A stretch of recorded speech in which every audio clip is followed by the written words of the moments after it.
예, 안녕하십니까. 드림부동산 투자연구소 정창래입니다. 자, 요즘 제가 이제 상담을 이제 주로 이제 많이 해 드리는데, 상담을 해보면요. 최근에 이제 지난달부터죠. 이제 지난달부터 주택가격이 가파르게 상승을 하면서, 이제 지금 주택을 지금이라도 매입을 해야 되냐. 근데 실질적으로 지금 이제 시장에 나가보시면 물건 자체가 상당히 좀 귀하다라는 거죠. 예, 그래서 지금 뭐 앞으로 좀 더 좀 가져가다 보면 좀 단기적으로 많이 상승했기 때문에 좀 이제 조정을 받을 수 있지 않을까. 그래서 좀 기다려야 되나. 아니면 지금이라도 이제 매수 타이밍을 잡고 들어가셔야 되나. 이런 상담 문의가 상당히 좀 많습니다. 그래서 일단은 우리가 이제 매수나 매도 타이밍을 이제 잡는 이제 가장 이제 잡는 것이 이제 가장 이제 중요한데, 우리가 이제 이거를 알기 위해서는 어떻게 보면 시장 상황을 정확하게 파악을 해야 된다라는 거죠. 그래서 오늘 지금은 이제 최근에 이런 상담 문의가 상당히 많이 늘어나면서 지금 앞으로 이제 지금 이 시장에 대한 상황을 어떻게 내가 판단을 하고 있어야 되나에 대해서 좀 간단하게 좀 이제 긴급하게, 어떻게 보면 좀 요청들이 많아서요. 좀 긴급하게 좀 진단을 한번 해보는 이런 시간을 좀 갖도록 하겠습니다. 자, 오늘자 날짜예요. 오늘자 날짜를 보면, 오늘자 날짜에 그 신문들을 한번 살펴보면, 신문 기사들을 보면요. 자, 한번 이제 보시면 이제 뭐 호가 상승, 호가가 계속 상승하고 있고, 그 다음에 이제 또 매물이 또 들어가고 있죠. 요즘은 이제 뭐 이제 계약을 해놓고 그 다음에 이제 계약한 이후에 가격이 급등을 하면서 또 계약이 취소가 되는 경우도 또 상당히 또 많이 있거든요. 그래서 이제 호가가 상승하고 또 매물이 회수가 되고 또 공급 부족이 있기 때문에 서울의 집값이 계속적으로 지금 악순환, 그러니까 불레고리, 그러니까 악순환이 반복되고 있다. 라는 지금 이제 신문 기사들도 좀 많이 나오고 있어요. 지금 이제 보시면은 지금 아파트 가격 상승률을 보면 지금 사실은 이제 4월달 이후에 이제 양도소득세가 좀 중과가 되면서, 지금 양도소득세가 4월달 이후로 중과가 되면서 가격이 계속 좀 이제 좀 저점을 내려가고 있었죠. 예, 저점을 내려가고 있다가 그래서 5월달, 6월달 같은 경우에는 어느 정도 좀 이제 보합세를 좀 유지를 했습니다. 근데 지난달부터 이제 7월달부터죠. 이제 7월달부터 이제 일제히 지금 서울 같은 경우에는 상당히 지금 상승을 하고 있고, 그래서 지나면서 지금 이 8월달 이 지금 이제 20일이 넘어가면서부터 이 상승률이 지금 올라가고 있습니다. 일반적으로 우리가 이제 7월달, 8월달 같은 경우에는 좀 휴가철도 많이 있고요. 어떻게 보면 부동산 시장에서 좀 계절적인 좀 비수기로 보시면 되겠는데, 이 다른 해하고는 좀 틀리게 지금 시장이 움직이고 있다는 거죠. 그래서 지금 보시면 이 신문 기사들 내용들 보시면은 뭐 아파트 가격 뭐 30주 만에 뭐 최대 상승, 뭐 이제 최근에 이제 서울권 같은 경우에는 뭐 이제 박원순 시장이 뭐 용산이라던가 여의도 또 이제 강북 지역을 이제 거론을 하면서 이제 박원순 노믹스라는 말도 이제 새로 나오기 시작하네요. 예, 그러면서 이제 지금 보시면 여기서 또 하나 좀 이제 좀 중요한 내용들이 이렇게 보시면 됩니다. 자, 우리가 일반적으로 부동산 시장에 상승을 하거나 이럴 때는요, 거래량이 수반이 돼야 돼요. 자, 우리가 주식 같은 시장도 똑같지 않습니까? 이 주식 시장도 가격이 오르려면, 이 주가가 오르려면 거래량이 상승을 하면서 가격이 오르는데, 근데 지금 올해 같은 경우에는 좀 다르다는 거죠. 어떻게 다르냐면, 거래량은 지금 예년보다는 많이 줄었어요. 근데 호가 상승은 여전하다는 거죠. 실제 우리가 지난 7월 서울의 아파트 거래량이 뭐 5,850건인데, 최근 5년 평균 지금 미만이에요. 지금 1만 건보다 거의 한 40%가 적은데도 불구하고 가격에 대한 상승폭은 상당히 크다라는 거죠. 그래서 이게 사실은 어떻게 보면 이 중요한 또 내용 중에 하나입니다. 자, 이제 이렇게 지금 시장을 좀 바라보시면 될 것 같습니다. 자, 첫 번째로 이제 보시면 제가 이제 기승전결로 좀 말씀을 드릴게요. 자, 첫 번째로 보시면 이 시장에 대한 상황을 한번 살펴보시면요. 자, 최근에 우리가 이제 특히 아파트 같은 시장 같은 경우는 새 아파트, 신규 아파트에 대한 선호도가 뚜렷하게 높습니다.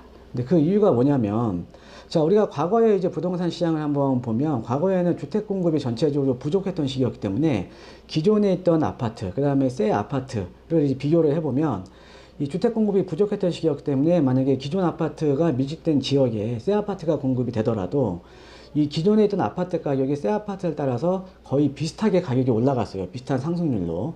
자, 그런데 이제 시장이 이제 바뀌면서, 이 주택 공급이 어느 정도는 과거에 비해서는 좀 이제 많이 됐다라는 거죠. 자, 그러면서 지금의 이제 기존 아파트와 이제 새 아파트를 비교해 보면 새 아파트가 뚜렷하게 가격이 높게 이제 상승률이 이제 높다라는 거죠. 예, 그 이유가 뭐냐면은 뭐 우리가 뭐 소득 수준이 또 향상되면서 또 이제 어떻게 보면은 이런 여러 가지 또 이유가 있는데, 일단 이렇게 보시면 될 것 같습니다. 지금의 이제 기존 아파트와 신규 아파트의 관계는 과거에는 서로 밀어주고 당겨주는, 어떻게 보면 서로 간에 이 동반자 관계에 있다 그러면 최근에 이제 신규 아파트와 올드한 아파트, 그러니까 기존 아파트의 관계를 보면 서로 간에 경쟁자 관계에 있다라는 거죠. 그래서 신규 아파트에 대한 가격 상승폭이 상대적으로 아주 높습니다. 자, 그래서 첫 번째, 신규 아파트에 대한 선호도가 지금 시장에서는 상당히 높다라고 이제 보시면 되겠는데, 자, 그러면 우리가 신규 아파트를 공급을 많이 해주면 어때요? 그럼 그만큼 공급량이 많아진다라는 거는 어떻게 보면 신규 아파트에 대한 수요자를 어떻게 보면 흡수를 할 수가 있기 때문에 그만큼 이제 가격이 크게 오르지는 않겠죠. 근데 중요한 거는 지금 가격이 오르는 이유는요, 신규 아파트에 대한 공급 자체가 없다라는 겁니다. 그러니까 시소 가치가 상당히 커진 거죠. 그 이유를 좀 말씀을 해드리면, 자, 한번 살펴볼게요. 자, 우리가 이제 서울에서 강남권이라던가 이제 강북을 한번 비교를 해볼게요. 자, 강남권 한번 보죠. 자, 강남권 같은 경우에는, 자, 지금 우리가 이 재건축을 통해서 지금 강남권에서는 이제 신규 아파트를 공급을 해줄 수밖에 없습니다. 자, 근데 이 재건축을 한번 보면 우리가 지난 정부 때 저층 재건축, 지난 정부 때 어떻게 보면 재건축에 대한 이 규제를 완화를 해주면서 저층 재건축이 어떻게 보면 사업 속도가 상당히 좀 빨라졌다라는 거죠. 그래서 우리가 지금 이제 입주를 앞두고 있는 고덕주공이라던가 아니면 이제 가락시형, 지금 이제 송파 헬리오시티죠. 그 다음에 이제 개포주공이라던가 아니면 구반포 쪽, 이런 5층짜리 재건축 아파트들이 대거 이제 재건축을 이제 추진을 했던 겁니다. 자, 그래서 결과론적으로 보면 이 지난 정부의 규제 완화와 함께 지금 강남권의 이제 저층 재건축은 대부분이 진행이 됐다라는 거죠. 자, 근데 거기에다가 플러스 지금 이제 그 이후에 이제 재건축에 대한 규제가 강화가 되다 보니까 뭐 재건축 초과익 환수제라든가 안전진단 기준 강화라든가 이런 재건축에 대한 규제가 강화되니까 그 이후에 재건축 지금 단지들은 상당히 지금 사업에 대한 속도가 늦죠. 예, 사업에 대한 속도가 늦다라는 거는 재건축을 통한 신규 아파트 공급이 상당히 앞으로는 더디다라는 겁니다. 자, 그럼 우리가 한 2, 3년 정도 내에는 예, 지난 정부 때 규제 완화와 함께 입주 물량들이 강남 쪽에서 이제 많이 쏟아 나올 수는 있어도 한 2, 3년이 지나버리면 이제 어떻게 보면 입주 물량이 이제 없어져 버리는 거잖아요. 자, 거기에다가 그 이후에 재건축에 대해서 재건축이 진행이 되더라도 자, 이렇게 보시면 되죠. 자, 이제 저층 재건축 시대는 끝났습니다. 자, 그럼 앞으로 이제 중층 재건축이라던가 만약에 재건축에 대한 초과익 환수제가 만약에 계속적으로 유예가 된다 그러면 이 재초안을 피해서 갈 수 있는 1대1 재건축이라던가 아니면 리모델링이라든가 이런 사업들이 상당히 활성화가 되겠죠. 자, 즉 우리가 이 저층 재건축이 이제 끝났기 때문에 중층 재건축으로 이제 넘어가면서 강남권에서 나오는 일반 분양분, 일반인들한테 분양할 수 있는 일반 분양분이 현저하게 적어진다라는 거죠. 자, 현저하게 적어진다. 강남권 내에서도 앞으로는 신규 아파트 공급이 상당히 유축이 될 수밖에 없다라는 겁니다. 자, 그럼 이제 강북권을 한번 살펴보죠. 이 강북권 같은 경우에는 이제 강남권은 재건축, 이제 강북은 뉴타운이나 이제 재개발 사업이잖아요. 자, 근데 이제 최근에 이제 제가 저번 강의에서도 한번 이제 제가 설명을 드렸는데 이제 뉴타운에 대해서 이제 만약에 이제 뉴타운에 대해서 이제 궁금한 사항이 있으면 저번 강의 때 제가 했던 그 뉴타운에 대한 내용들을 한번 살펴보시면 될 것 같고요. 자, 이 뉴타운 같은 경우에도 이제 재개발 같은 경우에도 한번 이제 생각을 한번 해보죠. 자, 우리가 이제 재생사업에 대한 지금 패러다임이 지금 많이 바뀌고 있습니다. 우리가 자, 이렇게 보시면 되죠. 예, 뉴타운 재개발을 한다라는 거는 사실은 여러 가지 지금 문제점이 노출이 되는 거거든요. 어떤 문제점이 노출이 되냐면, 자, 우리가 이 재건축 같은 경우는 재건축을 하면 세대수도 늘어나고요. 그 다음에 세대수가 늘어난다는 거는 거주인구가 늘어납니다. 자, 이제 거주인구가 늘어난다라는 거는 이제 어떻게 보면 주택을 그냥 우리가 그러니까 주택을 퀄리티로 접근하지 말고 양적으로 접근을 해보면 주택에 대한 양도 늘어난다라는 거죠. 그래서 어떻게 보면 재건축 같은 경우에는 좀 가뜩이나 이제 주택이 부족한 서울 도심에서는 좀 긍정적인 역할을 하고 있죠. 자, 하지만 이 재개발 같은 경우에는 이 세대수는 늘어나요. 재건축과 똑같이. 자, 그런데 재건축과는 반대로 거주인구는 줄어들어 버립니다. 그 이유가 뭐냐면 이 재개발 지역에는 여러 유형의 주거용 부동산이 있는데 그 중에서도 다가구 주택들이 상당히 많이 좀 밀집이 되어 있다는 거죠. 자, 근데 이 다가구 주택 같은 경우 지금 8가구, 10가구가 사는데 우리가 아파트는 주인 한 명한테 줍니다. 그러니까 아파트 한 채밖에 안 준다라는 거예요. 그러니까 거주인구가 줄어든다라는 의미는요. 어떤 의미냐면 이 재개발이나 뉴타운을 하면 할수록 어떻게 보면은 이 가구 수가 줄어드는 겁니다. 자, 그럼 가구 수가 줄어드니까 당연히 거주 인구가 줄어들겠죠. 자, 그럼 가구 수가 줄어든다. 이 재개발은요, 세대 수가 늘어나더라도 어떻게 보면 주택을 양적으로 접근을 하면 가구 수 자체가 줄어들기 때문에 주택의 양은 줄어들 수밖에 없습니다. 그러니까 재개발하는 뉴타운을 하면 할수록 서울 도심의 주택 공급 부족이 더욱더 심화가 되는 거죠. 자, 거기에다가 우리가 재개발이라던가 뉴타운 같은 사업들을 하면 우리가 어떻게 보면은 서민주택들이 이제 급감, 그러니까 좀 싼 임대가에 거주할 수 있는 서민주택들이 급감을 하는 거거든요. 자, 그렇기 때문에 우리가 서민에 대한 주거 비용이 상당히 지금 늘어나고 있다는 거죠.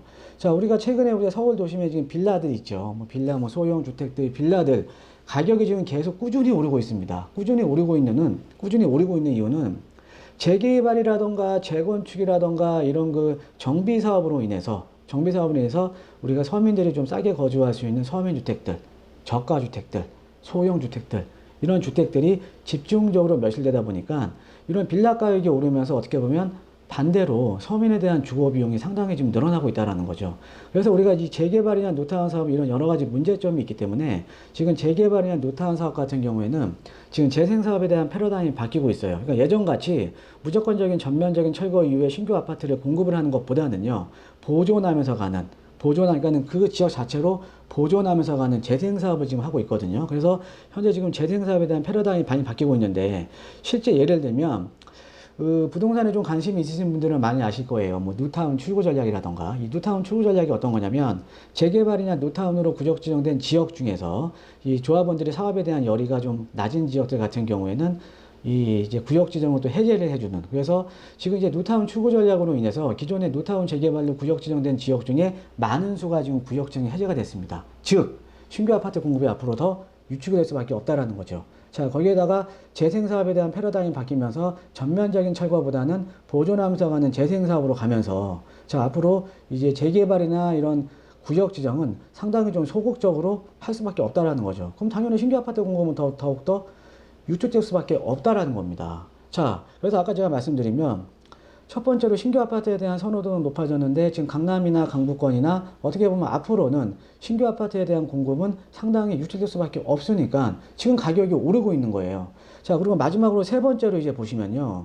자, 세 번째로 보시면은 정책의 지금 대혼란입니다. 정책의 대혼란.